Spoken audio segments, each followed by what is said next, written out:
Gerist áskrifendur á samstöðinni og taki þátt í að byggja upp öfluga og róttæka samfélagsumræðu.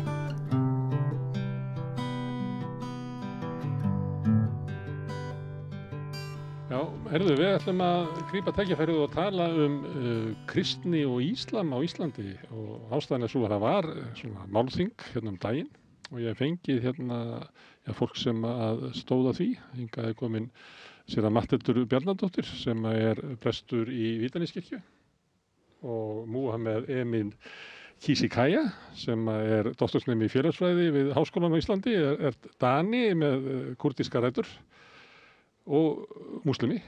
Já, ég gleymdi að spyrja þig hérna áður og Sigurvin Lárus Jónsson sem líka prestur í Vítanískirkju. Verið öll velkomin. Takk fyrir að bjóða okkur. Ég veit ekki, maður getur ætlað að þetta væri svona ljúft umræðefni en það eitthvað svona skjálfti í kringum þetta. Þetta svona átök á Vesturlöndum í kringum þessa sambúð, þessara trúarbragða. Já, tilefni að því að við héldum þessa ráðstefnu sem að fjallar Íslam og kristni á Íslandi og var með yfirskriftina sambúð, samskipti og sameiginleg framtíð. Svo að ég kynntist þegar ég var í Danmörku í námi manni sem heitir Stín Skóskó og hann fyrrverandi prestur, var tæp 30 ár prestur á svæði í Árósum sem að í Brabrand og heitir Gellerup og Múhameð getur kannski sagt á eftir og ykkur aðeins meira frá því hverfi en það skemmst frá því að segja að það hverfi hefur verið milli tannana á Dönum árabil. Og Lars Løkke sagði sem frægt var í sjónvarpi notaði ósmekklegt lýsingarorð, kallaði þetta gettó og þar hefur jafnframt verið moska sem að hefur staðið mikill styrum í dönsku stjórnmálum og Stín þarna sóknarprestur árabil og upplifir eiginlega þá breytingu sem að verður á þessu svæði þegar að þetta svæði breytist úr svæði þar sem að fyrst og fremst iðnaðarmenn og verkamenn Danir yfir í það að vera meiri hluta útlendingar sem búa þarna mikið til Palestínu, Arabar og Sómalir og fleiri. Og í dag gæti verið saga Fellahverfisins en ekki alveg sambærileg, það ekki alveg samskonar fólk en það gamalt verkamannahverfi sem núna orðið stóru leyti innflytjendur sem búa þar. Akkúrat og umræðan að einhverju leyti svipar til í Danmörku þó að sjálfsögðu ekki með sama hætti. Og í dag búa 80% þeirra sem búa þarna í Gellerup-Parken eru ekki Danir.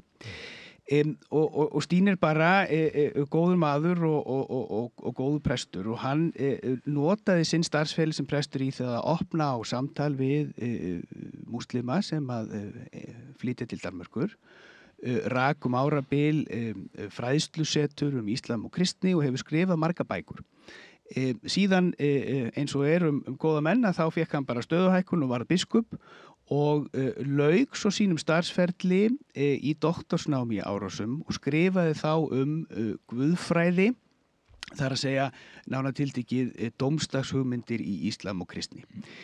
Og núna komin á eftirlaun og var svo gjafmildur að koma og gefa tíma sínum og það sem vakti fyrir okkur Matthildi og í Vítanískirkju var þetta að bara fá reynslu utan úr Evrópu það hvernig að kirkjan getur gert gagn í þeim aðstæðum sem við í núna að á mjög skömmum tíma hefur samfélagsgerðin okkar breyst. Við að nálgast 20% þeirra sem hér búa sem að eru ekki fæddir á Íslandi og við þurfum sem kirkja að takast á við það af eins mikilli fegurð og hægt og þessna buðu honum hingað og þessi erindi að þau eru sýnilega á YouTube og Facebook og mikil reynsla sem að hann miðlar.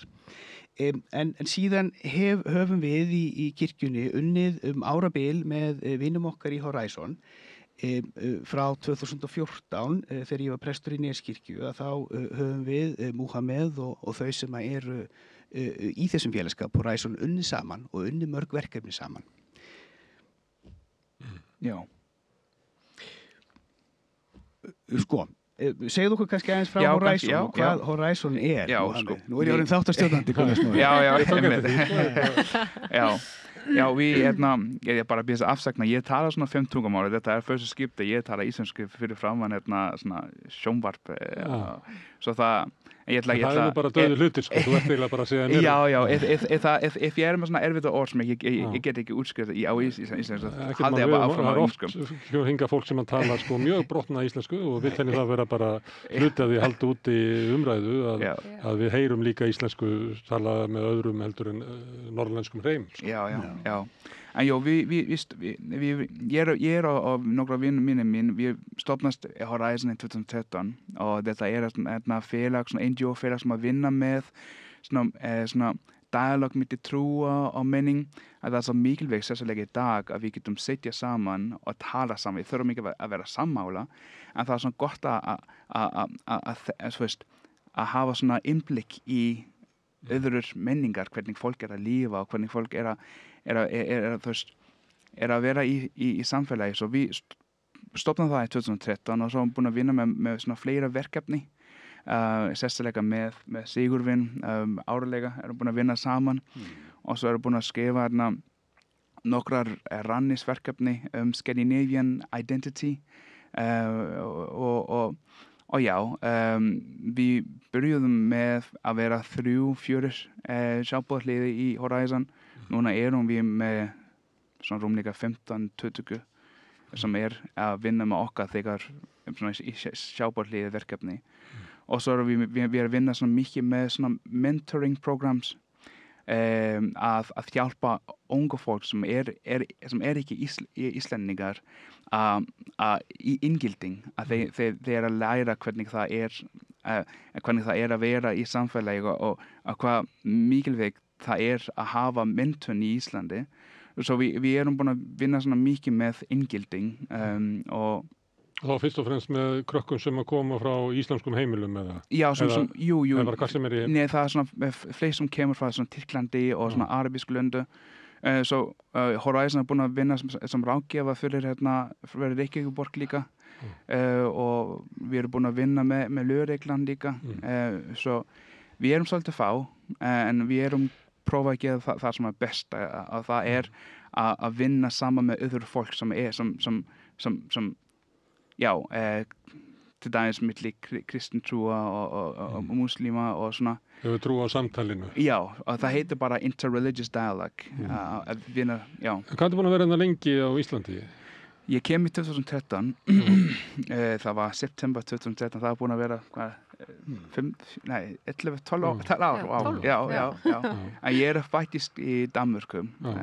Já, og þar umræðan Íslam, sambúð Íslam við Danmörku búið að vera heitt pólitísk kartafla, líklega bara frá því þú manst eftir þér. Já, í Danmörku. Já, en ég svolítið vanir. Ég fá svona vikulega fá ég svona skilabóð frá fólk sem að skil. Til dæmis ég fekk svona, það ekki bara, það líka, það hatursorðræði bara í öll skandinavísku lönder. Það líka í Íslandi líka, ég fekk svona eina skilabóð frá einhverjum sem sagði að hann vil reynsa mig. Bara reynsa mig, að bara reynsa og þetta bara, það kemur svona skilabóð svona mjög oft og ég var að sýna þetta skilabóðin til vinir mín og hún sagði af hverju það ekki ringa lögreglan og ég sagði af hverju skal ég gera það, þetta bara eitthvað sem. Svo það og ég sagði líka að við vorum í bylgjan, ég sagði að ég trúi ekki hatur. Ég held að hatur þegar mann þekkir ekki fólk, þú ræð í það sem þú þekkir ekki. Þú trúir ekki að ill skuli með illu útreka? Nei, ég held að það eitthvað sem þú það kemur kannski eitthvað sem búin að upplifa, eitthvað sem já, eða já, fearing the unknown, to be more clear. Já, og óttast við óþekkta og þar af besta leiðin samtalið til að eyða því að fordómar nærast í myrkrinu. Já. Og málið að við Íslendingar, ég held nefnilega, ég hef svo miklu að trúa á okkur. Við höfum sýnt á og sannað að við erum nefnilega góð í því að takast á í hluti, ræða þá og finna einhverja niðurstöðu. Og ef við skoðum bara sögun okkar, bara kvennafrídagurinn, 74, að hvað við höfum náð ofboðslegum árangri í bara í þessum átökum sem fylgja því að fara inn í leyfa feminismanum að blómstra. Og ef við tökum fyrir bara réttindabaráttu samkynhneigða, hvernig við höfum sem þjóðfélag í alvörni rætt saman, tekist á líka. Við höfum ekki verið hrætt við að takast á. Og við höfum gert það opinberlega og við höfum verið hugrökk. Mér finnst við vera hugrökk þjóð í að takast á því svona. Það var að segja að nú sé komið að því að við séum hugrökk varðandi stöðu innflytjenda á Íslandi. Það er nákvæmlega það sem ég er að segja. Og í gær var transdagur, sýnileikadagur trans og það er eitthvað sem við erum svolítið komin inn í. Bara heyrðu, hér er fólk sem hefur verið á jaðrinum og líður ekki vel, við getum ekki bara látið að vera þannig. En það sem ég upplifi í þessu sem við erum að tala um núna, fjölmenning og samskipt og sérstaklega gagnvart múslimum, ég upplifi svona þögn og ofboðslega lítinn vilja til þess að tala, ofboðslega lítinn vilja til þess að finna út úr þessu og lítinn vilja til að fara inn í þetta sem við kunnum svo vel, að tala saman, takast á, finna út úr hlutunum, og ég er svo hrædd við það hvað gerist ef við gerum það ekki. Af því að við erum að tala, þau eru prestar. Jú. Og kirkjan var ekki dugleg á kvennafrídaginn og kirkjan var ekki dugleg í upphafi frelsisbaráttu samkynhneigðra. Það voru ofboðsleg átök innan kirkjunar í sambandi við hjónabandssamkynhneigðra. Þau voru bara að rifna bara. Já, það var vegna þess að fólk var að takast á. Það var svo sannarlega verið að ræða þessa hluti og þannig að og þjóðin var ekkert endalega vitni á því samtali en það voru mikil átök, fólk var mjög heiðarlegt og framfættist svo niðurstaða að auðvitað stendur kirkjan með samkynhneigðum og auðvitað blessar kirkjan og gefur saman samkynhneigt fólk. Það eru upplifun sem að margir hafa innan kirkjunar að þessi átök sem hafi verið hafi hvað ég að segja, endað á blessunaríkan hátt. Þess að ég sé alltaf svo biblíumála Við kunum vel að meta það, Gunnar, alltaf bara áfram. En hins vegar vitum við að margir sem að tóku þátt í baráttunni fyrir samkynhneigða að þar eru bara djúp sár út af vonbrigðum með kirkjuna og þá anduð sem að fólk upplifði þaðan. Já, það kostar að takast á og það er ekki einfalt og það að taka þá afstöðu, heyrðu, ég ætla ekki að þegja og ég ætla ekki að beita ofbeldi, ég ætla að standa í þeirri kristnu hefð sem er bara svona non-violence hugrekki, það kostar. Já. En það er þess virði og þegar maður er, og nú tala ég náttúrulega bara, ég er bara prestur og kristin manneskja, ég vil meina að þrátt fyrir áhættuna þá sé það þess virði að vera tilbúin að taka slaginn, vera tilbúin að fara inn í átökin og þá meina ég laus við allt ofbeldi. Ég hef enga trú á hatri, ég hef enga trú á ofbeldi. Ekki auga fyrir auga og tönn fyrir tönn. Nei, og sigra þú illt með góðu. Það er það sem að kristnin kennir okkur og það er það sem við erum að gera. Já. Við ætlum ekki, og ég mitt hugsaði það bara í morgun að því að innst inni það var svona lítið rödd bara nennir að fara í þetta samtal á samstöðunni. Það er allt í einu meðbyr með kirkjunni. Já. Ég get farið að hafa það rólegt og því maður þarf ekki að vera í átökum en það er ekki, við getum ekki samþykkt það að fólki sé ítt út á jaðarinn, að það sé þakka niður og það fá ekki að vera að tilheyra. Getum ekki samþykkt það. Ég var mjög ánægð að þú nefndir kvennabaráttuna og baráttu samkynhneigðra af því að Sigurvin veit það af því að ég fekk hann til þess að hlusta á viðtölu sem ég tók við öll biskupssefnin að þá spurði ég þau öll út í þetta hvort að staða innflytjenda væri raunverulega stóra mannréttindabaráttan sem við stöðum frammi fyrir af því að mann fannst sumir vilja vísa í söguna sem hefðu að gera af því að mann finnst þetta svo hrópandi og það er svo margir í íslensku samfélagi sem upplifa sig ekki velkomin ekki jafngilda öðru fólki og sem er hrópandi að allavega eins og ég upplifi Kristína að það verður við höfum enga aðra stöðu sem kristi fólk heldur að standa með þeim sem eru útrópaðir. Og það er akkurat þess vegna sem við blésum til þessa málþings og það er þess vegna sem við erum hér. Okkur hættir svolítið til sem þjóð þegar við erum að tala trúarbrögð að það er alltaf allt undir Ég man eftir því þegar ég byrjaði í guðfræði á sínu tíma þá var ég spurður hvað með krossferðirnar eins og ég beri persónulega ábyrgð á því sem gerðist á 11. og 12. öld aðferðafræðin sem þú ert að lýsa, Matthildur, sem að við sem þjóð höfum notað þetta. Við byrjum á því að setja málefni á dagskrá, það var kvennafrídagurinn og stofnun samtakana 78, svo við vísum í þessa sögu. Við setjum það á dagskrá og við erum tilbúin til þess að ræða. Síðan förum við í það að fræða, auka sýnileika og kalla til samtals. Og það er nákvæmlega það sem að sko, við verðum að gera núna þegar að svona stór hluti þeirra sem búa hér koma erlendis frá.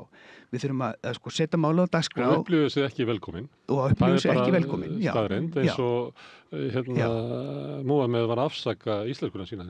Já, og engin ástæða til. Þú bara byggt á reynslu að hann þurfi að gera það. Já, þú talar frábæra íslensku Múhameð og hérna. Ekki að byrja afsökunar. Já, ég byrð stundum afsökunar á dönskunni minni þegar við erum að tala saman á dönsku, sko. En hérna, sko, ég leik 2 skjöldum, ég kenni stundum út í Þýskalandi og fæ að gera það núna í sumar og þar stjórnarskrárvarinn réttur nemenda í skólakerfinu að læra eigin trúarhefð. Það er að segja, ef þú ert mótmælandi þá færð þú nám frá 1. til 10. bekkjar í grunnskóla mótmælandatrú og það er skyldunám til stúdentsprófs. Ef þú ert kaþólskur þá gerist það sama. Ef þú ert múslimi í þýsku samfélagi þá átt þú sama rétt og það eru háskólamenntaðir kennarar í Íslam sem að eru í samstarfi við ákveðin samtalsvettvang múslima í Þýskalandi sem að veita þér, sko þetta er í samtali og samstarfi við kirkjurnar og trúfélögin. Og það er bara, þar sem ég að kenna í Nordrhein-Westfalen, að það segja reglugerði það, ef það eru 12 nemendur í einum skóla sem tilheyra trúarbrögðum, þá eiga þeir rétt að því að sé ráðinn kennari sem er sérfræðingi þeirra trúarhefð og þeir fái uppfræðslu hana. Og ástæðan fyrir þessu er tvíþætt. Annars vegar snýst það sem við köllum lífsleikni hér á Íslandi. Það er að segja, ef þú styrkir fólk í þeirra trúarmenningu, trúarafstöðu, þá ert að styrkja fólk. Svo einfalt er það.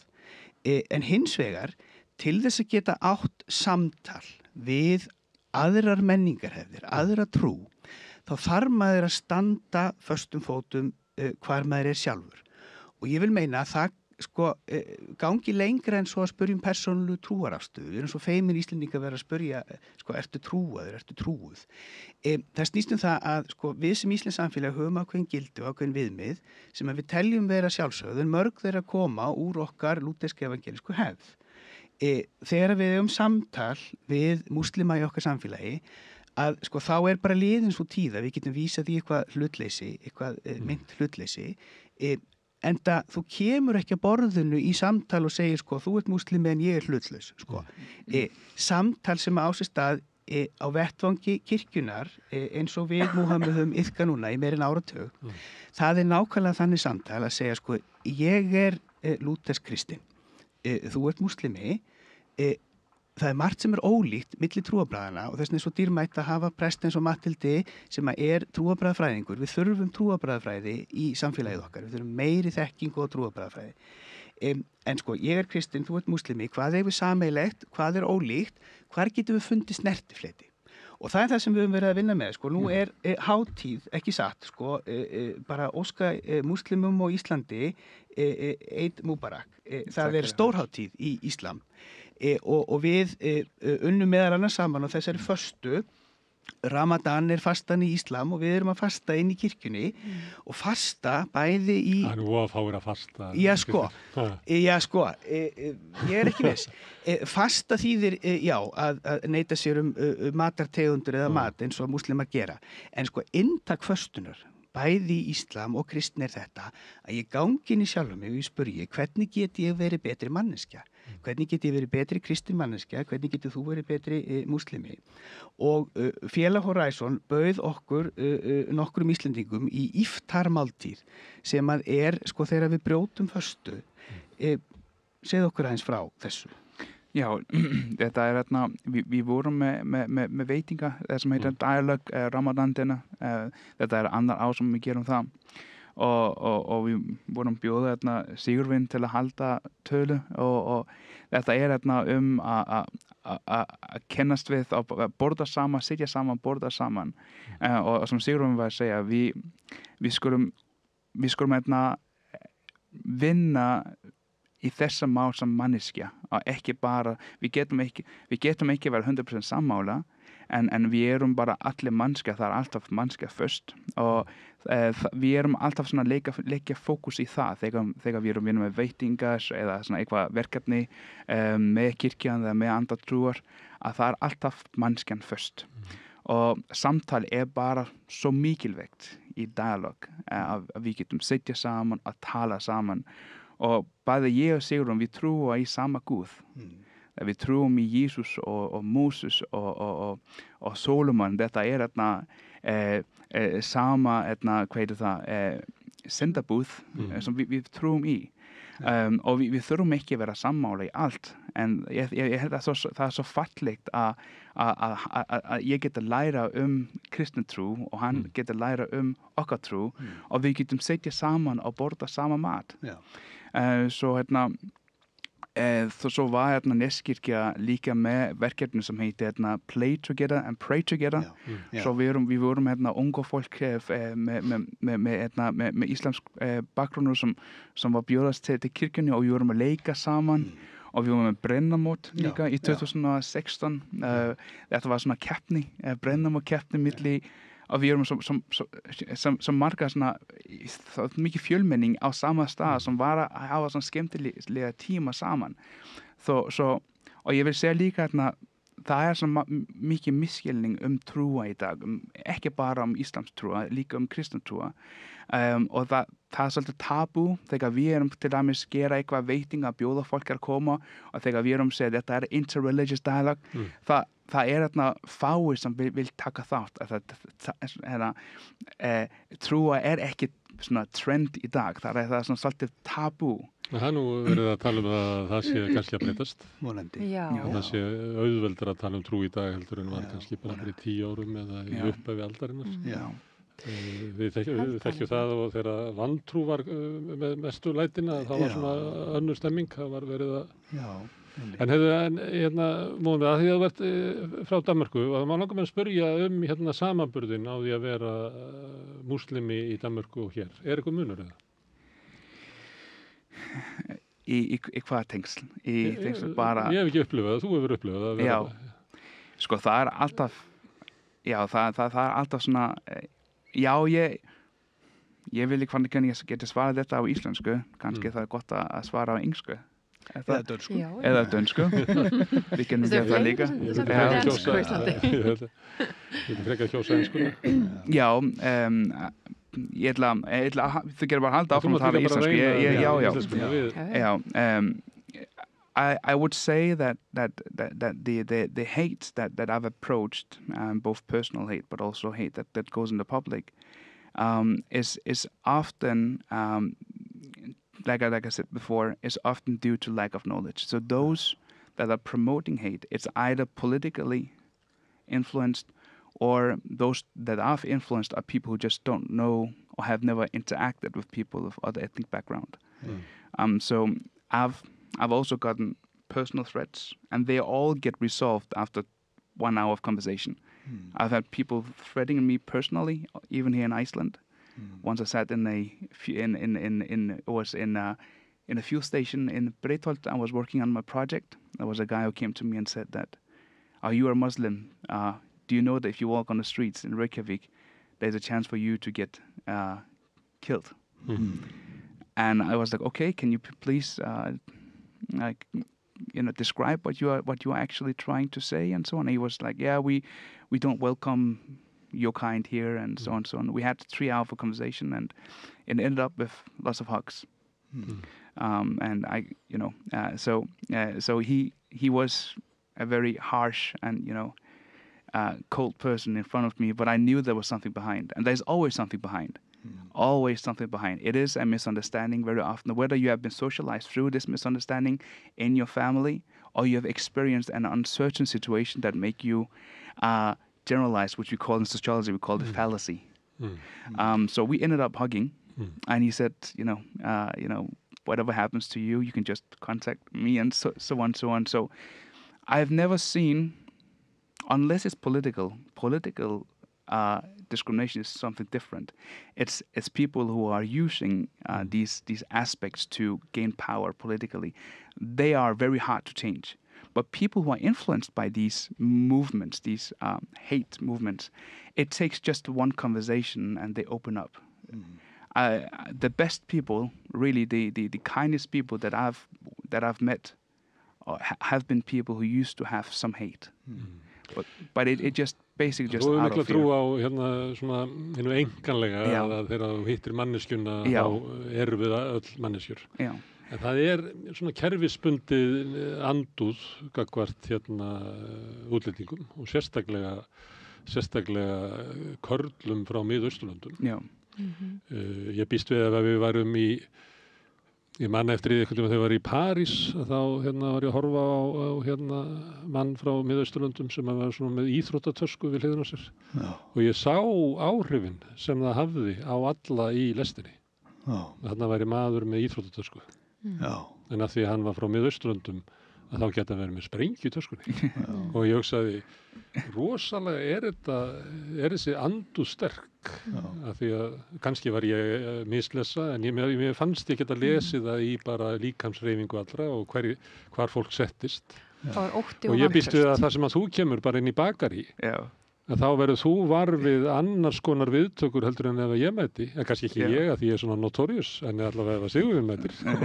Nei, þetta eitthvað, ég er búin að upplifa það líka þegar ég taka strætó með svona stóra taska og ég er alltaf með tölvuna mínar í töskunum og kannski svona cable sem that is sticking out of the bag en þetta bara lustnast þegar ég tala íslensku. Já, góðan daginn, má ég sitja hér, bara einn góðan dag og þeir bara lusna fólk. Sem sagt, það taka ekki lengur tíma til að lusna þessi mál. Það er bara gegn samtals. En byrju, þá get ég spurt, ef að það er málið, að við þurfum bara aukið samtal í samfélaginu, af hverju höfum við það ekki þá meira? Því það er augljóst að vandinn til staðar, eldurinn þarna. Óttinn En af hverju erum við ekki ofboðslegur þú ótti. ert nú eiginlega að segja að kirkjan ætti að stíga fram til einmitt kannski til þess að opna fyrir samtal til þess að þetta fengi ekki að grassera í myrkrinu? Og við erum að reyna það. Já, og þú heyrir það líka einmitt að sko þegar að Horizon er að bjóða til máltíðarar samtals, Já. það eru fáir sem þora að koma. Já. Og það er kannski svolítið það sem að við erum að viljum setja orð og erum að upplifa að fólk þorir ekki alveg inn í samtalið eða hugsa þetta kemur ekki við. Ég er ekki í miklum samskipti við múslima eða hvað sem það er. Ég þarf ekki að vera partur af þessu. En það sem að ég óttast er að mér finnst óttin og vantraustið vera að aukast. Og þegar við auglýstum málþingið þetta voru 350 athugasemdir eða ekki? Jú, og Sem allar komu. undir nafni. Allar undir Það er nafni, það það var áhugaverðasta. enginn hrættur við að sko setja nafn sitt við Athugasemdir hvað? Sko, við við- byggum til viðburð fyrir málþingið og það var ekkert í raun og veru stuðandi við efni þessa málþings. Við erum bara að tala vinátt og virðingu milli trúarbragða. En það skrifuðu 350 manns undir þennan viðburð, undir nafni, andúð í garð þess sem vorum að gera. allskyns athugasemdir, allskyns bara þess, og mjög margar athugasemdir sem mætti flokka sem hatursorðræðu Já. og það var enginn þarna hrættur við að skrifa það undir nafni eða koma fram undir nafni með þessa óðbóðslegu andúð og slíkt. Og það voru kannski 4-5 jákvæð. Þetta var Já, já, sjokkrandi. já, Ég var óðbóðslega hissa á sko magninu. Já. En það sem maður las var ótti Já. og vantraust. Og það sem við vitum, sko, félagsauður verður til í samfélagi það sem er ákveðu grundvallartraust. Það sem að þú mætir náungaðinum og þú út á götu og þú hugsar, heyrðu, hérna þessum, hann er ekki að fara að kýla mig. Við erum bara að fara að segja góðan daginn og ganga framhjá vegna þess að við treystum því að það sé ákveðu grundvallartraust í samfélaginu. Mjög mikilvægt í samfélaginu. Mjög mikilvægt. Ég reikna ekki með að þú ætla að svindla mér ef ég ætla að við viðskipti og það er bara mjög mikilvægt að við höldum Já. svona eðlilegu traust í samfélaginu. Að það sé ákveðin bara samfélagssáttmáli, ákveðin gildi sem við erum sammála um og við treystum því að við séum sammála um þau. Þetta verður bara til í gegnum samtal. Þetta verður bara til í gegnum tengsl. Þannig brjótum við niður óttan og byggjum traust. Og ég held að ástæðan fyrir vantraustinu og ástæðan fyrir óttanum að það ekki samtala milli þessar hópa og ég held að múslimar séu of einangraðir, séu of mikið á jaðrinum og ekki nógu augljós partur af íslensku samfélagi og það eru ástæður fyrir það vegna þess að það vantar ákveðin vilja til að kynnast og til að eiga vinátt. En ertu ekki að segja þá að lausnin á þessu alltaf í bara hvað segja, svona einkanlegum samskiptum fólks? Ekki endilega, ekki bara. En hitt kannski getur búið til umhverfi, ég meina það mörg dæmi það að stjórnmálamenn geta kastað olíu á eldin eins og við orðið var við og ég býst við að ástæða fyrir að þið fá svona mörg neikvæð viðbröð við þessu að það búið að hita það upp í almenn umræðu, það búið að ópeigja hatrið. Já, og ég víst ótrúlegt stundum að ég ætla ekki að fara að nefna en að lesa greinar frá stjórnmálafólki í blöðum og viðtölum það sem fólk leifir sér að segja án þess að bakka það upp án þess að hafa neitt fyrir sér og það augljóst pólitískt agenda og það sem mér langar, ég myndi hugsa að það nú bara eitt af markmiðunum mínum í þessu viðtali ég mun aldrei kvitta upp á það að kirkjan veri dregin með í eitthvað svona og við þekkjum það gegnum söguna þegar pólitískt agenda og það verið að úthýsa ákveðnum hópum, sérstaklega hópum sem ekki til kristni að þá reynt að fá kirkjuna með sér. Og ég hef verið stolt af því að íslenska þjóðkirkjan hefur hingað til ekki farið á þennan vagn. Bara kirkjan hefur ekki gert það og það ég vil trúa því að það sé vegna þess að við erum að gera okkar allra best til að fylgja Jesú og Jesús hefði aldrei tekið þátt í hatursorðræðu og það sem hann gerði endalaust var að draga inn fólki sem búið að vera út á jaðarinn og það það sem við verðum að gera.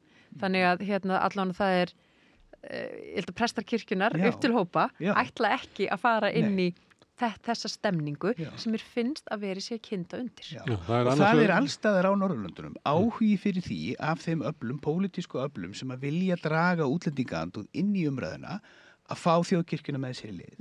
Og ég hef séð það að þjóðkirkjurnar á Norðurlöndunum hafa einmitt sagt nei, við ætlum ekki að láta draga okkur á þann vagn.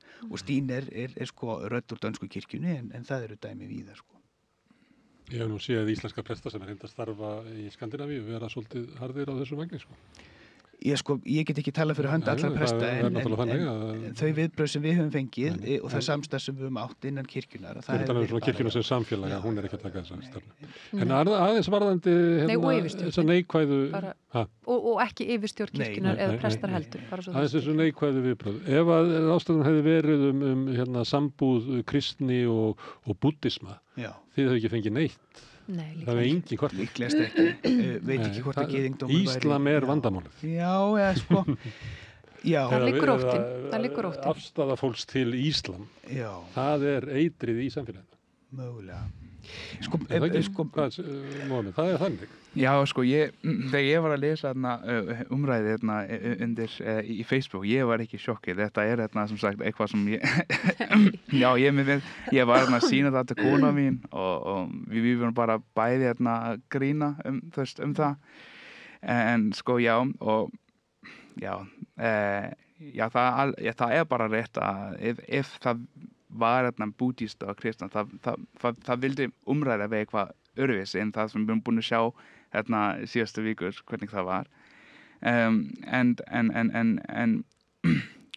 sem ég vildi segja þess vegna við vorum í Bylgjan og ég sagði ég bara bjóð þessi fólk yfir harðfiskur og kaffi, við kunum bara tala saman og ég að hlusta mikið í Útvarp Saga þegar ég segi það vinur mér alltaf leiða þegar ég segi það ég að hlusta mjög oft í Útvarp Saga bara til að hlusta hverju fólk með þessi hugmynd að það sem sagt oft eldra fólk sem búið út í landi sem ekki búin að hittast við múslimar ég búin að upplifa fólk segja já þú fyrsti múslimar sem ég búin að hitta sem svo góður og svo spurði ég, ertu búin að hitta þess aðra muslima en mig?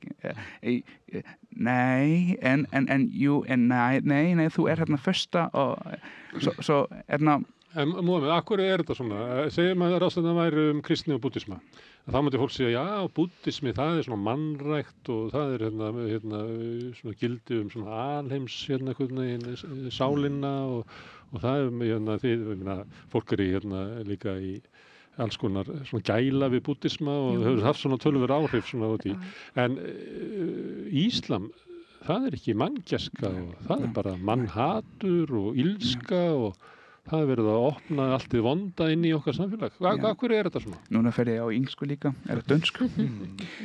I think it has something to do with the recent event. I mean, we are living in a geopolitical world, so there's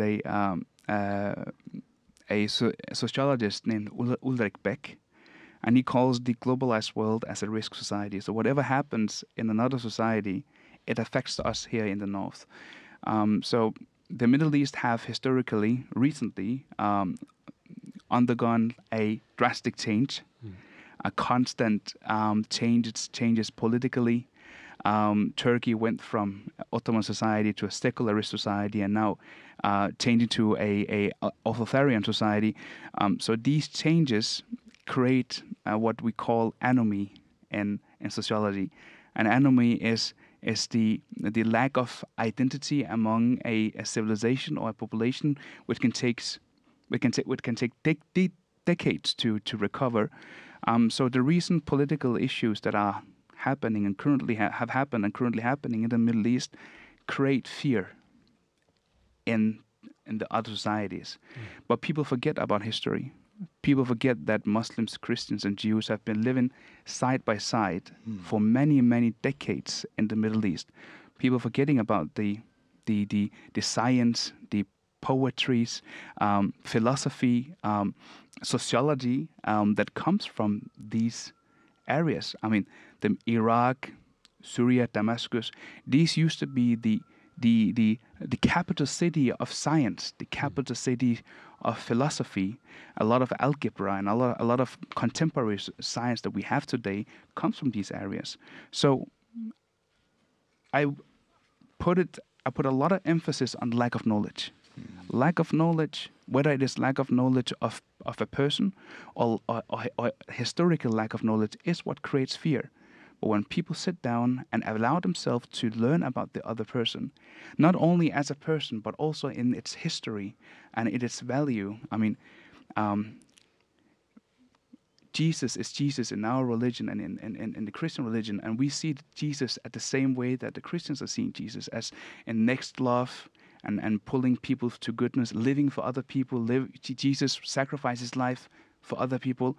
When people read about Islam or Christianity, go back in history, they will actually realize that, wow, I've really been putting into this bubble of lack of knowledge or misinformation. So I strongly believe, and it's my strongest assumption, that the recent situation in the Middle East, and we are talking about 40, 50 years,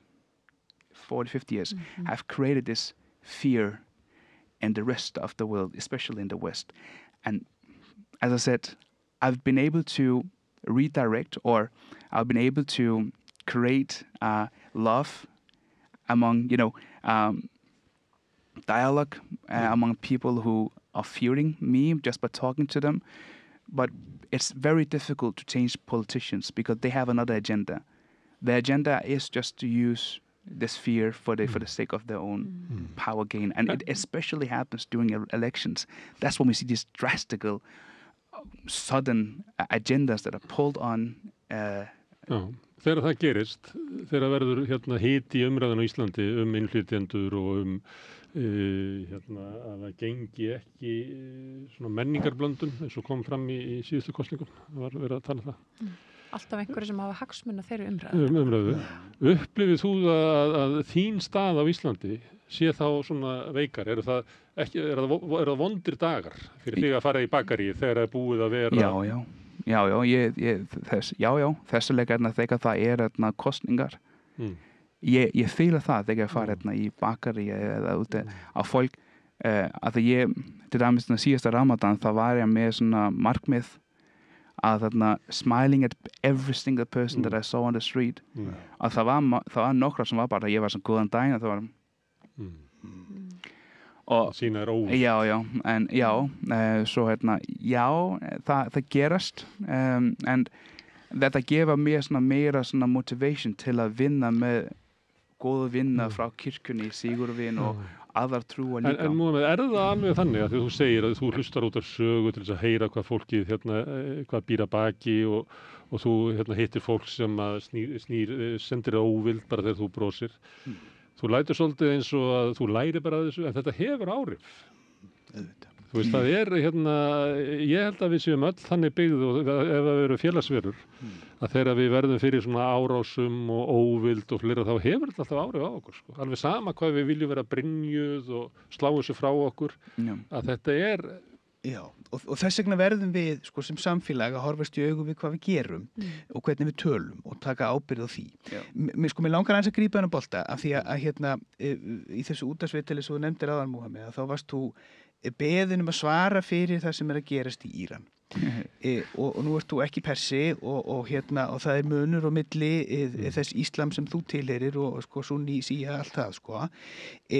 Ég sem Íslendingur, sem þjóðkirkjuprestur sjaldnast stundum, en sjaldnast látum bera ábyrgð á því sem að sko gert í nafni kristninnar allan heim.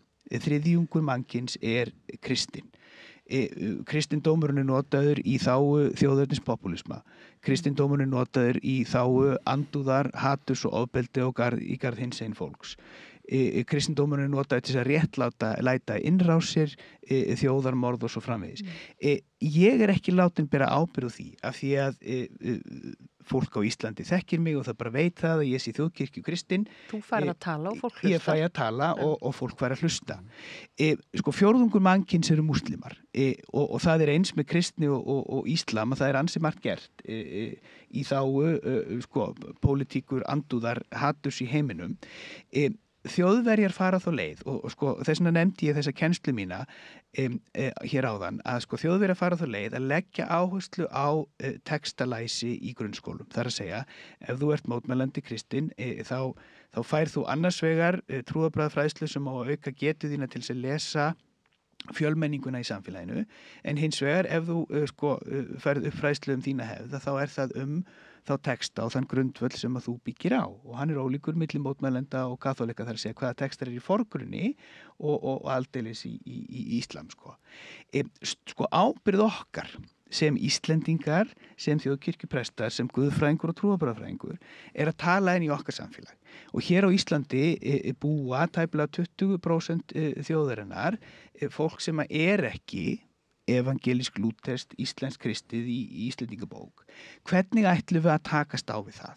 Og uppskriftin hlýtur að vera svo sem að þú varst að nefna hér áðan, Matthildur, þar að segja, við byrjum á því að setja það á dagskrá og eina leiðin til þess að gera það að spurja þig, Múhameð, hvernig upplifir þú það eins og þú ert að gera hér, Gunnar Smári, hvernig upplifir þú að vera á Íslandi, hvað má betur fara? Og sko mörg af þeim verkefnum sem við Múhameð unnið saman að þau hafa verið algjörlega óumdeild.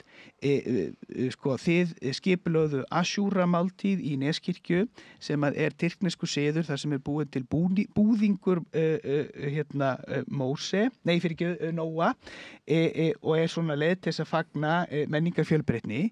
Síðan komst þú inn í æskulýsfélagið okkar í Neskirkju og lékst með okkur í Brenná og við báðum saman og skilurðu. En það var þegar við báðum saman í guðþjónustu sem að ég upplifði í fyrsta sinn að fá andúð yfir mig sem að þú segist hafa upplifað oft og þessi daglegt brauð. En það bara, ég bara segi það bara beint út, það í fyrsta skipti sem ég hef upplifað að fá svona andúð yfir mig. Og það náttúrulega bara má ekki vera þannig að það sem að stuðar okkur við þetta málþing að fá þessi viðbröð upp á yfirborðið, að það sé daglegt brauð í íslensku samfélagi og að þú og allir þeir sem að hinga flytja sem að eru múslimar þurfi að sita undir því. Það má ekki vera svo framtíðarsýn sem við höfum fyrir íslenskt samfélag. Það tengist þessari mannréttindabaráttu sem við vorum að tala áðan, kvennabaráttunni og samkynhneigðum, að fólk fá að koma fram og vera það sem það en líka vera bara manneskjan, þannig að það ekki bara að við spyrjum Múhameð hvernig hann upplifir að vera kúrdískum rótum í íslensku samfélagi, heldur líka bara hvernig hann finnst vínarbrauðið í bakarínu eða sjálfsagður hluti eða hann sáttu við strætó samgöngunar. Já, algjörlega. Eða hvernig finnst þið með vegakerfið á Íslandi? Skilur það líka að fólk fái að vera þáttakendur í íslensku samfélagi að fullu. Með fullri sömu stöðu, ekki alltaf í hlutu. En svo getur verið að að við séum allt í hennu núna, sko, þegar kemur að fjölmenningunni, þá erum við einhvern veginn, okkur vantar einhverja smá hæfni til að ræða þetta. Ég gæti trúa því að það sé vegna þess að við erum búin að vera síðastliðin 20 ár svo ofboðslega feimin við að ræða gildi líka. Og við erum búin svo feimin við að ræða trúarbrögð. Það nú svolítið misnotað orð þetta gildi, sko. Ég fæ alveg græna bólur þegar ég heyri talað gildi. En við verðum samt... við sem að senda vopn til Úkraínu til þess að verja gildi okkur. Ég bara ræði ekki við þetta. Nei, en við verðum samt að tala, en við verðum að tala um gildi. Við verðum að tala um það. Hvaða gildi eru fólk að tala um? Við þurfum til dæmis að ræða, við þurfum að ræða ofbeldi. Við þurfum að ræða afstöðu okkar til þess. Hvað er ofbeldi og hvað er það sem við, hvar liggur línan? Eins og til dæmis með það hvernig ræðum við á internetinu. Hver er okkar gildi með umræðu á internetinu? Hvenær er þetta orðnar árásir og ofbeldi? Við þurfum ekki að rætt þessa hluti. Við þurfum að ræða traust. Hvernig byggjum við upp traust? Og gagnkvæman skilning og þetta eru gildi og jújú, það eru alls konar svona hugtök sem sjálfsmildi og gildi og eitthvað svona sem við erum bara alveg alls konar tryggingafélög þykja það gildi og svona sem eru bara kapítalísk fyrirtæki. Já, þau mættu hafa gildi og svolítið skýrari gildi. Ég held nefnilega að það fyrir allir að ræða betur gildi, ekki síst tryggingafélög. Þau sem hafa mest hátta gildi eru við fólk sem er ekki að flagga neinu sérstöku gildum. Nei, það getur verið og það væri tísku hérna fyrir einhverju síðan að allir átt að velja sér einhver svona hafa og slóganinu sín einhver gildi. Traustöryggi og festa og... Já, allt þetta. En sko, við höfum ekki bara að kunna orð. Við höfum að vita hvað þýð og hvernig við iðkum þau. Og við höfum nefnilega bara verið í slóganinu. Við höfum bara fundið öryggi, traust og sett það á einhver plaggöt og við höfum ekki rætt og við höfum ekki lifað þau út. Og við höfum ekki, sko, eins og til dæmis bara við, það er bara búið að vera þessi tilraun, allan að síðastliðin 20 ár, sko, nú höfum við bara hérna svona hlutlust rými, trúarbrögð og eitthvað svona fjölskyldugildi og eitthvað svona. Þetta er eitthvað sem við gerum heima hjá okkur. Við erum ekki að trufla hvort annað með þessu. Og það hefur orðið svolítið svona, að mér finnst, fátæklegt almannarými. Frekar svona einhvern veginn sem átt að heita ógildislaðið, en varð bara fátæklegt. Og ég held að við höfum mist niður getuna til þess að ræða þessa hluti. Og þekkingun okkar sjálfra. Við tókum trúarbragðafræðslu, kristinfræðslu út úr skólum og fólk var meiri sér feimið heima við að segja, þar sem að trúarbröðin átt að eiga heima, fólk var feimið heima við að segja börnunum sínum biblíusögur. Nú erum við með ungt fólk sem að er ofboðslega leitandi, þannig að það veit ekkert hvaðan menningin þeirra kemur. Það veit ekki, það þekkir ekki kristna trú, hvað þá önnur trúarbrögð. Og við erum að sjá smá bylgju núna að ungt fólk er að koma í kirkju og það er allir ógeðslega hissa. Þetta er vegna þess að þau hungrar og þyrstir. Þau hafa ekki fengið næringun, þau hafa ekki upplýsingarna, þau hafa ekki fengið fræðsluna. Við tókum þetta frá þeim, við ætlum að vera svo opaslega hlutlaus og flott og hrein og allt þetta, en við bara glutruðum þessu niður. Og þess vegna held ég líka að nú erum við, okkur fyrst erfitt að fara inn í þessu umræðu. Ég held að við finnum að við erum svo fákunnandi. Við finnum að við höfum kannski bara ekki nógu góðan grunn til að tala saman. Við vitum ekki, Íslendingar vita allar hverju þið eru og hverju við trúum. Já, sko, mér langar aðeins að nefna akademíuna sko, nú eru nýjastafið rektorskjör við Háskóla Íslands. Sko, þegar ég er að læra guðfræði 2001-2006 þá eru tvöfalt fleiri kennarar við deildina heldur niður í dag. Það er búið að skera það mikið niður í guðfræði. Það er ekki starfandi trúarbragðafræðingur við Háskóla Íslands að kenna trúarbragðafræði og þetta eru bara í Evrópu, í Danmörku, Þýskalandi, þess ég þekki til, þá eru þetta fögin sem er að standa vörðum og það er verið að auka í vegna þess að öll félagsvísindi, öll hugvísindi og öll samfélagsgerðun okkar byggir á því meðal annars að við höfum getuna til að tala sko, menningarmunin innanfrá, ekki bara utanfrá, heldur innanfrá. Það er að segja, hvað liggur að baki þeim hugmyndum sem við ræðum, hvað er Íslam, hver er munurinn á Íslam, hvað er kristindómurinn í grunninn, skilurðu, og til þess að geta átt þetta samtala, þá verðum við að hafa þekkingu.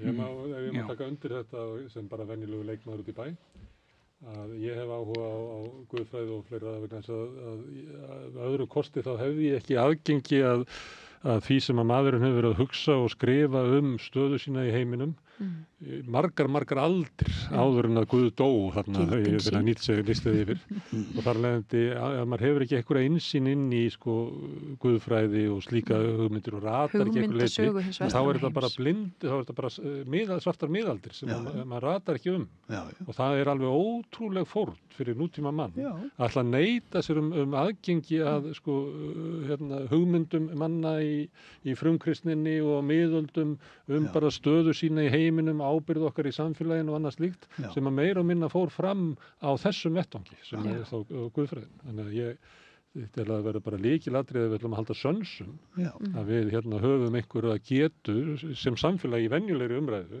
okkar á milli hvernig samfélag okkar er að þróast einhverja sýn inn í sko heim guðfræðinar og þú getur alveg gert það og trúa því að Guð sé dauður og allt saman.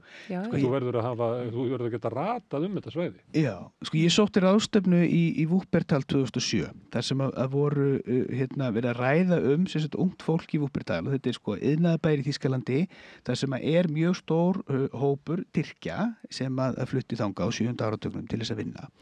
Og þar voru bæði sko guðfræðingarnir, æskulísprestarnir og menn sem er að vinna frábær starfum sem þú ert að gera ímama sem voru að vinna með ungum múslimum sem að sögðu allir það sama. Markmið okkar er samtal. Markmið okkar er það að ungir múslimar í Þýskalandi og ungir mótmælendur og kaþólikar í Þýskalandi að þeir þekki, virði, skilji og eigi vináttu sín á milli.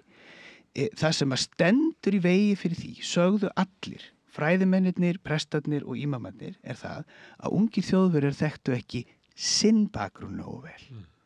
Múslimarnir voru með þá hreinu fyrir hvað stóðu og hvaðan þeir komu en unga kristnafólkið gerði það ekki og það stoppaði samtalið. Sko, þetta er í landi þar sem að sko kristifræði er skyldufag frá fyrsta til 10. Ertu þá að meina það að sá sem ekki þekkir sinn bakgrunn, hann gengur að því að það sem er hluti af hans trúarbragða bakgrunni, hann lítur á það sem almenngildi, sjálfsöggildi og er þar alveg eiginlega óhæfur í samtal við annan sem er öðruvísi. Sko. Það er nákvæmlega það sem ég er að segja og sko ég get nefnt dæmi úr annarri átt. Ég kenni grísku við Háskóla Íslands stundum sem stundakennari, fæ stundum að kenna það. Ég er að eyða helmingnum af tímanum í það að kenna íslenska setningafræði. Vegna þess að til þess að geta kennt annað tungumál, þá þarf þú að geta talað þitt eigið. Til þess að geta lært annað tungumál þarf þú að geta talað þitt eigið og það gengur miklu lengra heldur persónuleg trúarafstaða og það á nákvæmlega við menningu og trúarmun. Já, ég er alveg sammála að þú varst að spyrja líka hvað örvis milli Ísland og Danmörku. Það sem ég er búin að upplifa í sjálfboðaliða verkefni mitt hérna í Íslandi og við vorum talað það líka þegar ég var að vinna í Ráðhúsinu í þessum verkefnastjóra að það er svo fá unga fólk hérna í Íslandi sem er að taka þátt í sjálfboðaliða verkefni. Að er að taka þátt umræðu menning og dialog og svona. Í Danmörku það er svo marga félag og fólk sem að vinna í sjálfboðaliða verkefni og við þurfum að kenna unga fólk í dag að taka hund mál, dialog og bara eða svona verkefni menntun og svona sjálfboðaliða. Taka þátt í að byggja upp samfélag. Já, að byggja samfélag. Já, einmitt. Ekki spyrja hvað samfélagi getur gert fyrir þig heldur hvað þú getur gert fyrir samfélagið. Einmitt, að við erum í þessi samfélagi. Við þurfum ekki að bíða samfélagi til að gefa okkar brauð. Við þurfum að byggja þessi samfélagi upp saman og það erum við gerum. Við erum með 30-40 unga fólk sem við erum að vinna með í Horizon og við erum nákvæmlega að byggja upp að taka þátt í samfélagi sem sjálfboðaliði. Þegar við erum að vinna með Pangea stærðfræðikeppni sem ég var að tala bara áðan svo erum við 10-15 unga fólk með öðru bakgrunum sem er að hjálpa okkur og bæði við í Horizon og kirkjunni er búin að vinna svo vel saman með unga fólk í kirkjunni og unga fólk í Horizon vinna saman í svona keppni og eitthvað annað verkefni sem við erum búin að vinna yfir og það er að breyta svo mikið að unga fólk sem ég er búin að bjóða í sjálfboðaliða verkefni í 2017, 18, 19 er akkurat núna í dag að vinna með sjálfboðaliða verkefni. Svo við þurfum við erum að vinna með dialog, við erum að vinna samtali að tala saman en það er svo mikilvægt að kenna ungu fólk hérna í Íslandi að vera sjálfboðaliða. Ekki biðja fyrir samfélagi til að gefa, við þurfum að byggja upp íslenska samfélagi saman. Þetta held ég að ungt íslenskt fólk þurfa að halda að upplifa að það hafi hlutverk og tilgang. Já, og að fólk stækki með því að þjóna öðrum. Líklega. En eitt í það því að þegar maður hlustar á okkur og maður heyrir það víða, að það er svona trú á því að fordómar byggist á vankunáttu og við þurfum að setja ljós inn í myrkrið. En það eru mikla breytingar í heiminum og stundum finnst manni að við séum að gangi í gegnum einhverja stórkostlega breytingar. Og stundum velti með fyrir sér að það sé hópur af fólki sem segir svona já, ég meina þeir eru bara að tala fyrir svona almennum húmanisma og við höfum að bera virðingu hvort fyrir öðru og allir eigi að vera þessi raunverulega jafnir og við höfum að lyfta upp þeim sem eru veikir og styðja þá og allt svoleiðis. Basically kristni sem þú varst að já. Og svona kannski stjórnmálaarfur eftir því sára einhver leiti þegar það var látið eins og allavega að samfélagin væri að stefna því að aukin jöfnur myndi vera blessun fyrir alla en mér finnst bara fleiri og fleiri segja í dag, já, ég veit þetta allt saman, en mér langar bara ekki í það. Ég vil búa í heimi þar sem hinn sterki fær að nota afsitt. Því að til hvers ætti ég að vera með mín forréttindi og mitt afl sem ég hef hérna án þess að fá að nota það. Það er ég geti sagt bara eins og Trump, Guð gaf mér þetta afl og ég ætla að nota það. Ég annars væri að ekki að virða það sem að Guð gaf mér og ég ætla að kúa grænlendinga og taka það af þeim og ég ætla að henda út transfólki og ég vil ekki sjá þessa útlendinga og það sem hefur verið að eyðileggja samfélagið eins og ég veit nú í Musk er bara of mikil samhygð. Við höfum bara staðið þeirri trú að við ættum að byggja upp samfélagið á samhygð. Það hefur gert við okkur veik. Já. Og þetta eru öflin sem eru að reka áfram óttan og ófriðin í heiminum. Og það mér finnst, við erum nefnilega, við erum búin að lifa óbúslega langa svona þokkalega friðartíma. Og allt í henni séum að blikur á lofti. Allt í henni séum bara, það er bara ófriður í Evrópu. Okkur við tekist frá seinni heimsstyrjöldinni að halda svona, þokkalegum frið. En þessu öfl eru nefnilega að þeim er að vaxa fiskur hrygg. Bara við þurfum ekkert að hugsa heildina. Við bara, ég má bara safna milljörðum ef ég geta og ég þarf ekki að hugsa það aðri svelta. Og ég má vegna þess að ég get.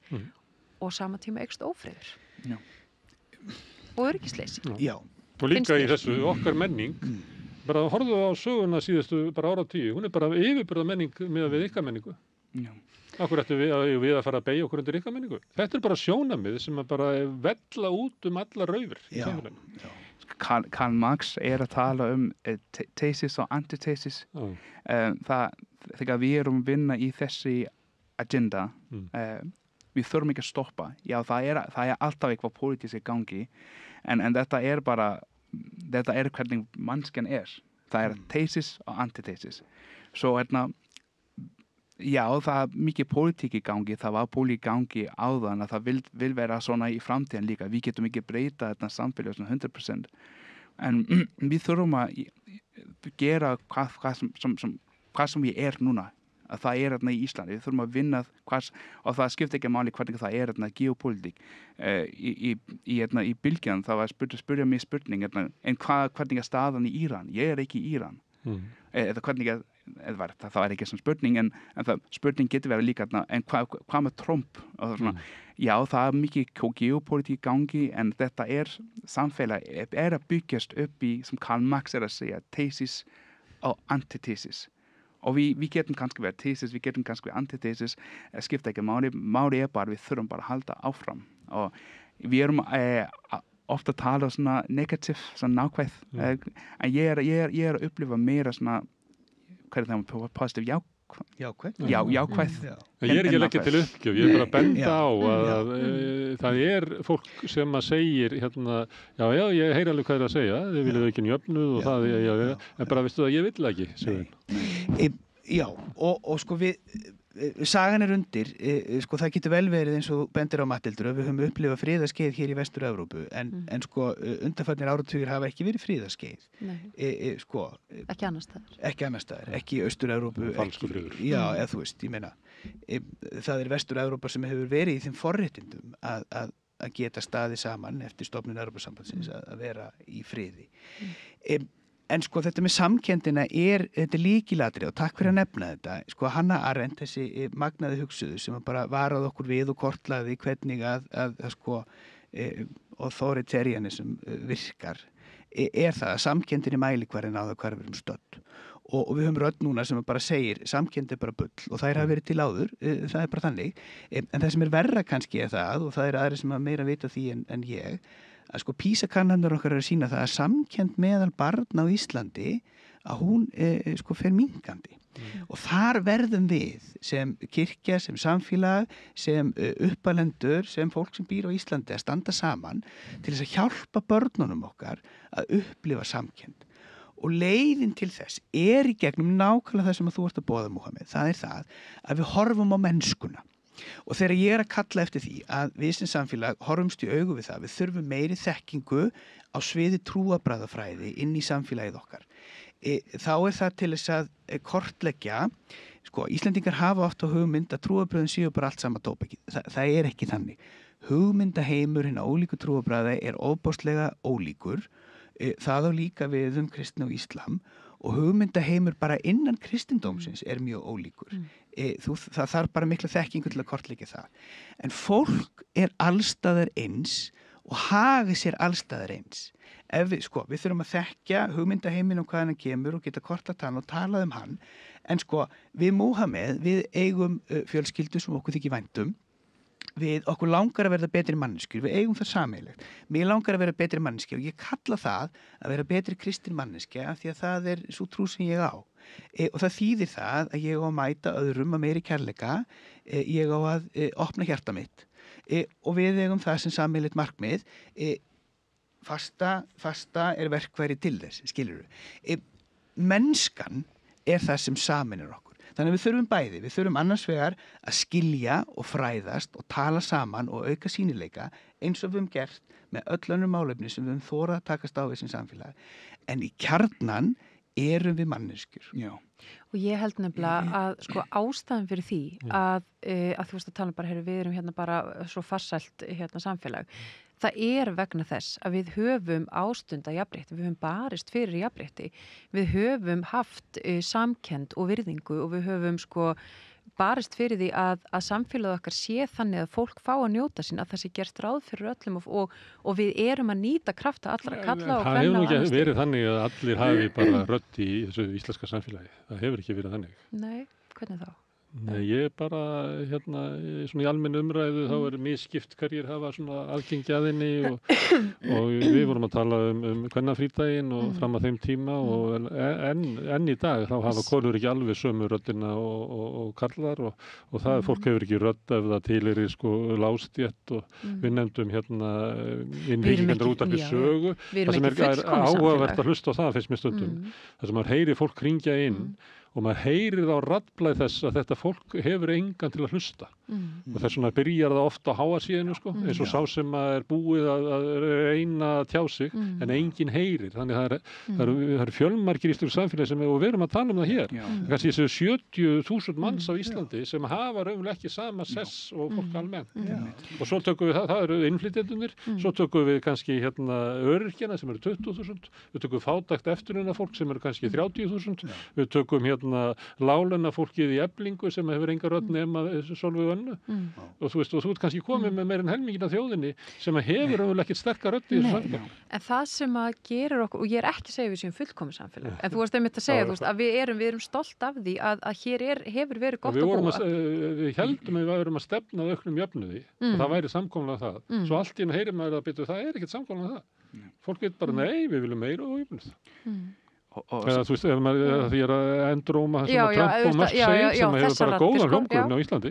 Já, nákvæmlega og ég held að það sé afturför. Ég held nefnilega að jöfnuður og jafnrétti hefur verið gildi sem við höfum verið nokkuð sammálum og mér finnst nefnilega þessar raddir sem nefnilega heyrast og þær heyrast sterkar og sterkar vegna þess að þær hafa hljómgrunn annars staðar frá. Mér finnst þær tala gegn þessu sem að ég held að væri bara íslenskt okkar íslenskgildi, ég held að við værum sammálum það og höfum verið í svo langan tíma og barist fyrir einmitt kvenréttindum og réttindum samkynhneigðra og barist fyrir því að hafa stéttarfélög og það séu einhverjir raddir og ég meina við viljum að væri svona 85% af fólkinu væri bara á þessari línu. Já, maður hefði haldið það og ég held að við höfum verið þar nefnilega á löngu tímabili og svo koma hinna raddirnar og ég held að það sé ákveðin afturför og þess vegna þurfum við þurfum að tala saman og við þurfum að tala um þessa bylgju líka vegna þess að það kannski einmitt helmingur þjóðarinnar sem að tapar á á þessu, sko, við viljum bara henni sterku fá að ráða. Sko, helmingur þjóðarinnar missir þá þessa rödd sem þau þó hafa. Sólveig Önnu og ekki hótelsög, útvarpssög og annað, sko, þú veist, og það er nefnilega, mér finnst vera blikur á lofti hvað þetta varðar. Og það eru svo margir hópar, það er ekki bara innflytjendur sem tapa þessu, það eru miklu fleiri hópar sem tapa þessu. Hópar sem hafa hægt og rólega verið að fá stuðning og hljómgrunn og mér finnst vera afturför.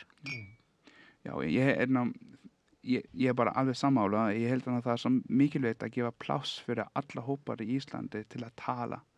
Þegar ég er að segja til vinir að ég er að hlusta á Útvarpssaga, þegar alltaf segja að hverju, ég hata Útvarpssaga, ég hata ekki Útvarpssaga, af því þetta er svona fórum hver fólk getur tala hvernig það þeir að skoða heimlið frá augun sínar. Og svo við þurfum að gefa pláss til alla hópar í Íslandi til að tala, að nota þessi friði til að tala. En það er svolítið vandamál með hópar frá arabísku löndu. Þau fá ekki pláss til að tala sjálfu sig. Þetta getur verið vegna vandamál með tungumál, en það er líka vandamál með inngilding í skóla og inngilding í samfélag okkar. Við vitum ekki hvernig við vinna með inngilding. Núna er ég í stóra verkefnahópar í Háskóla Íslands og við erum akkurat að vinna í þessi mál, hvernig inngilding er í Íslandi og það er stóra vandamál sérstaklega í skólakerfi inngilding að kennara veit ekki hvernig þeir að vinna með svona hópar. Af því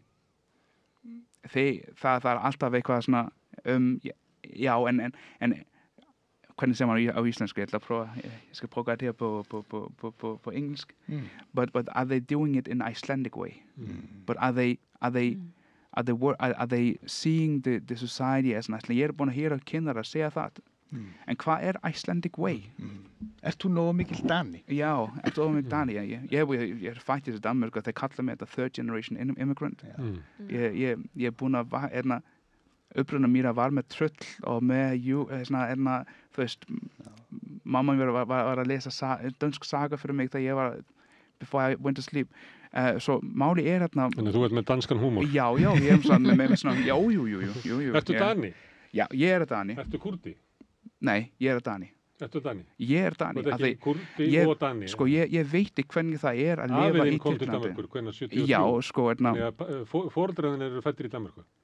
Nei, sko, mamma mín hún kemur til Danmarku þegar hún var 30 ára gammal. 30 ára gammal? Já. En ég er Dani. En þú myndir segja bara ég er Dani? Já, sko, ég held að nationality er ekki svona í blóð. Þetta er hvernig þú er hér í hjartan.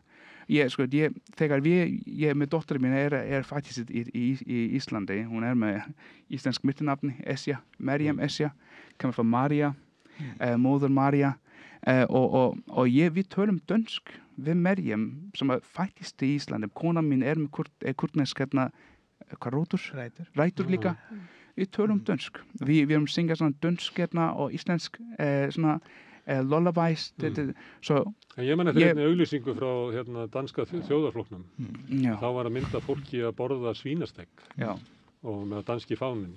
Til þess að vera Dani þá þarf það að borða svínakjöt. Já. Svo mannst þetta þessum auglýsingum? Já, þetta var svona aldamótin. Já, það er ekki sem dansk fjölskylda að borða svínakjöt. Og skilabóðin var náttúrulega það að þú ert ekki Dani.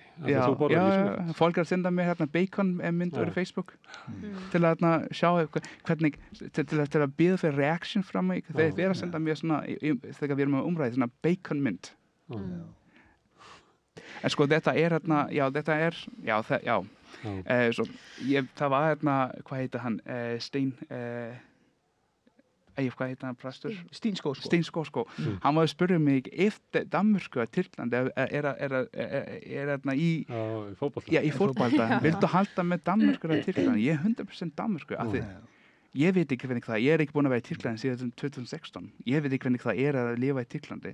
Já, ég er með svarta hár og ég er með svona svart skegg og svona, en þetta er svona andlit. En hérna er Dani, og núna er það kannski meira íslensk en Dani. Af því ég er búin að búa í Íslandi í 11 ár og som sagt, við þurfum að gefa pláss til alla hópar í Íslandi til að tala sjálfu sig. Við getum vera ólíkt, við getum ekki vera sammála.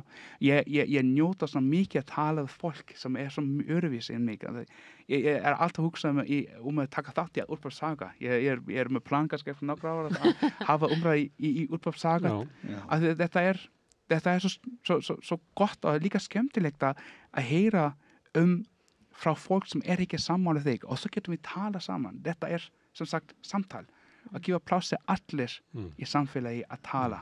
Þú leggur áherslu á inngildingu sem það að þú getur komið inn í íslenskt samfélag án þess að kasta frá þér uppruna þínum. Það er munurinn á því og aðlugun sem að væri þá að þú þarft bara aðlagað í íslensku samfélagi og út frá okkur svona hugmyndum hvað íslenskt samfélagi sem þá líklega samfélagi án innflytjenda. Ég held þetta ekki inngilding, þetta integration. Inngilding þegar ég get að tala mig. Að ég get tala menning frá heimalundis mamma og pappin. Það er svo margir ungu fólk í Íslandi sem með andra upprunar sem með arabísku menning á heima og íslensk menning á Íslandi og eitthvað annað menning í Facebook eða social media að það er svo erfitt fyrir þessu ungu fólk að navigate. Hvað er ég? Og þegar þetta er svo erfitt, spurning hver er ég? Er ég arabísk? Er ég íslendinga? Og þegar við erum ekki að vinna með inngilding, það getum við tapað þessi unga fólk. Við erum búin að sjá það núna í Breiðholt, hvernig það gengur. Íslenski kennarar verið að hafa þessi unga fólk til að fylgja íslensk norm og á heima það er bara arabísk. Svo inngilding ekki já, við þurfum að taka þessi hóp og svo kenna einstaklega samfélagi, kenna hvernig það að vera íslendinga. Nei, inngild að við getum talað saman. Já, ég er íslendinga, ég er líka með suðlenska menning. Já, það er með íslenska menning, hvernig það? Við skulum kannski borða saman. Þú getur gera íslensk mat fyrir mig, ekki gera síðlenska mat. Það sem við gerum í Ramadan dialogue dinner, það sem við gerum í kirkjuna, múslima í kirkjuna, hverju ekki? Má ég sljóta inn einu? Þið talar svolítið mikið að borða saman. Já, matmenn. Matmenn. Sem mikilvægur hluti af menningu og samskiptum. Ég fæ snötu svona á Facebook svona kort og fekk daginn svona kort lönd það sem að þið er líklegt að þér sé boðið upp á mat ef þú ert gestur. Og það er náttúrulega í Miðausturlöndum það bara regla. Þú býður engum heimtíðin að þess að bjóða eitthvað. Einu sinni voru við svona. Ég man að ég var puttaferðalangur og ég fekk að sofa í hlöðunni en það var bara yfirleitt boðið inn.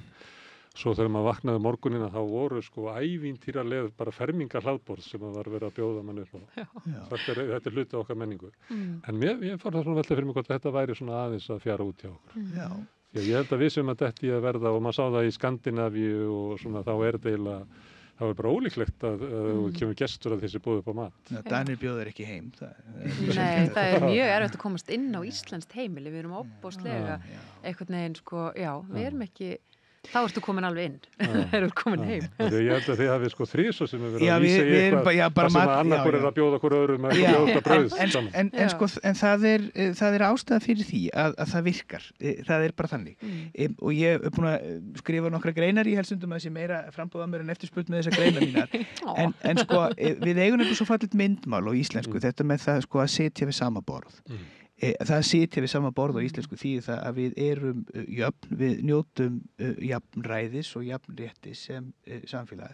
Og ef við situm ekki við sama borð þá gengurum við skertan hlut frá borði. Við erum alltaf að tala um mat. Eðlilega því að við þurfum að nærast og líka með því að borða saman að þá, það er mjög erfitt að vera reiður við einhvern út og borða góðan mat. Það er bara, Jesús vissi þetta, þess vegna var hann alltaf að borða með vinum sínum og Múhameð veit þetta, þess vegna hann alltaf að gefa með mat, Lúther segir það ekki að djöfullinn kennst ekki að manni sem með góðan mat í maga og góða sögu af vörunum í góðum félagskap. Já, Maslow var með þetta hreinu líka. Þess vegna erum við með borðstofuborð, bara fremst í kirkjunni. Nákvæmlega, En það sem ég langar að segja er þetta, að Sameinuðu þjóðirnar gáfu þá út í fyrra í 2 stórum yfirlýsingum að trúfrelsi væri stóra viðfangsefni samtímans og þá að vísa í átakasvæði í heiminum en ekki bara milli samfélagi heldur innan samfélagi. Trúfrelsi stóra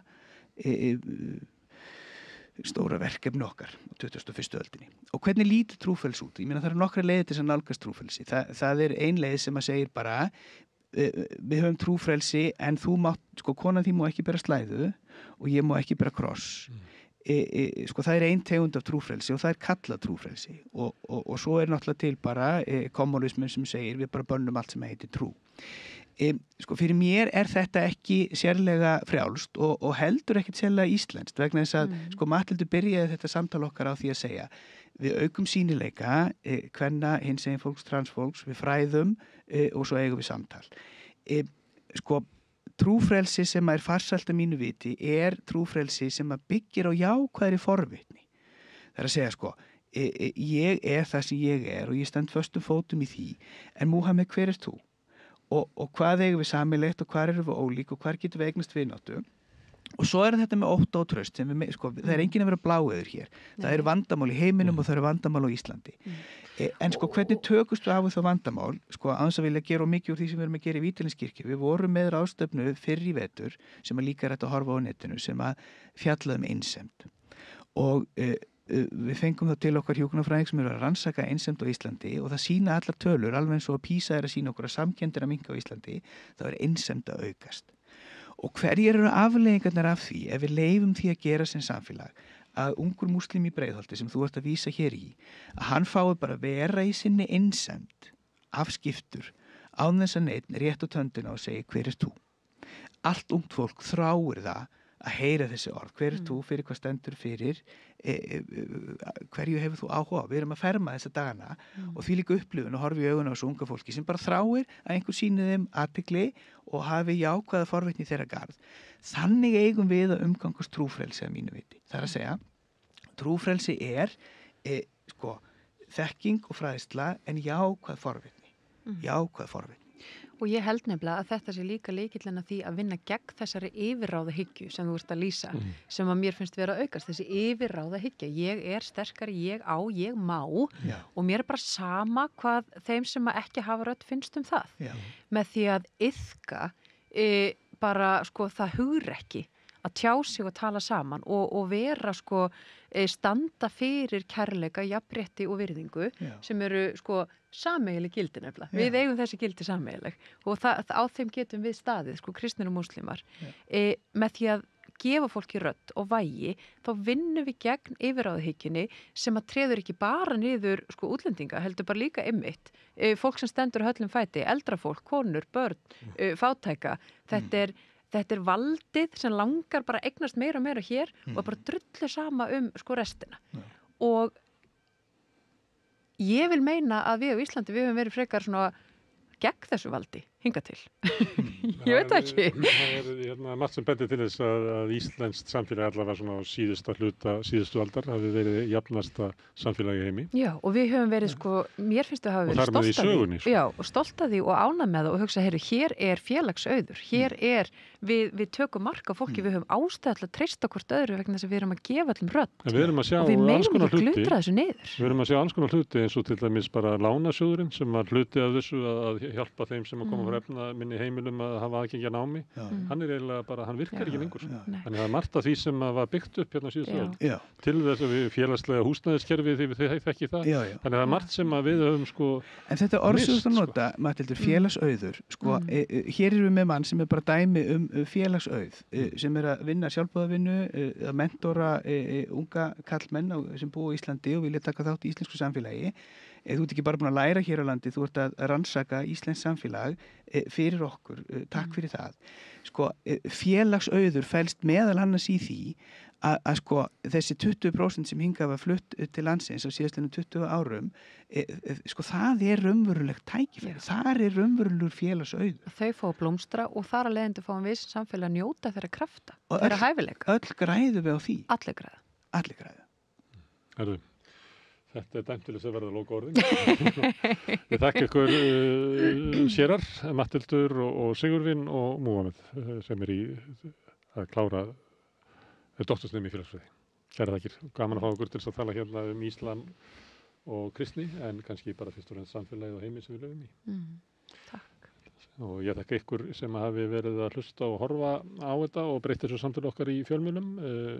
Svona samtalið okkar oft hérna við Rauðaborðið, við erum alltaf að reyna að skilja þennan heim sem við lifum í.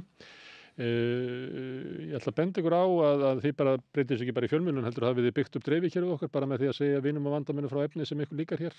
Þannig að þau getur fundið það á Facebook, á YouTube, í öllum hlaðarsveitum, bæði undir nafni Samstöðurinnar og einstakra þátta. Við erum í útvarpinu 89,1 á stór höfuðborgarsvæðinu, það næst alveg upp á sunnanvert Snæfellsnes, upp í Borgarfjörð og upp á litlu kaffistofu út á Reykjanestá. En það má líka sækja þær útasendingar á spilarann, það er spilari.is á netinu, svo spilar líka app sem má hlaðanur í síman og hlusta á Samstöðuna og allar íslenskar útastöðar hvar sem er í heiminum. Við erum komin í sjónvarpið til þeirra sem er svo heppin að skipta við fjarskiptafyrirtæki Síman. Það er við númer 5 á fjarstýringunni, kannski ég veit ekki, mun önnur fjarskiptafyrirtæki bjóða sínum viðskiptavinum upp á efni frá Samstöðunni sem er 24 tíma sólarhring, 7 daga í vikunnar, allan ársins samfélagsumræða við þetta Rauðaborð og í öðrum þáttum Samstöðunnar. Það sem drífur Samstöðuna áfram er sá hluti áhorfenda og áheyrenda sem hafa lagt okkur lið með því að gerast áskrifendur. Það kostar 2.500 krónur á mánuði grunnáskriftin, mér er sagt að það sé hlægilega lágt verð með það efni sem við búum til. En það er þetta fólk sem færir ykkur allt efni sem hér er. Ef þú vilt slást í þennan hóp, þá getur þú farið inn á samstöðun.is, það er hnappur sem ástendur áskrift, þú getur skráðið fyrir 2.500 krónur, mátt borga meira þú vilt og þið sem kjósið getur látið áskriftin að renna sem félagsgjöldin í Alþýðufélagið og það er einmitt Alþýðufélagið sem á og rekur Samstöðuna. Þetta er samfélagslegt verkefni okkar sem erum búið til þætti, viðmælendur sem hingað komið, ykkur sem eru að hlusta og svo náttúrulega fyrst og fremst kannski ykkar sem hafi gerst áskrifendur og drifið þetta áfram. En þetta er gott í bili hjá okkur í kvöld. Við sjáumst aftur á sama tíma á morgun klukkan 8. Segðu það á Samstöðinni. Samstöðin er í eigu hlustenda, áhorfenda og lesenda. Sláist í hópinn og gerist áskrifendur.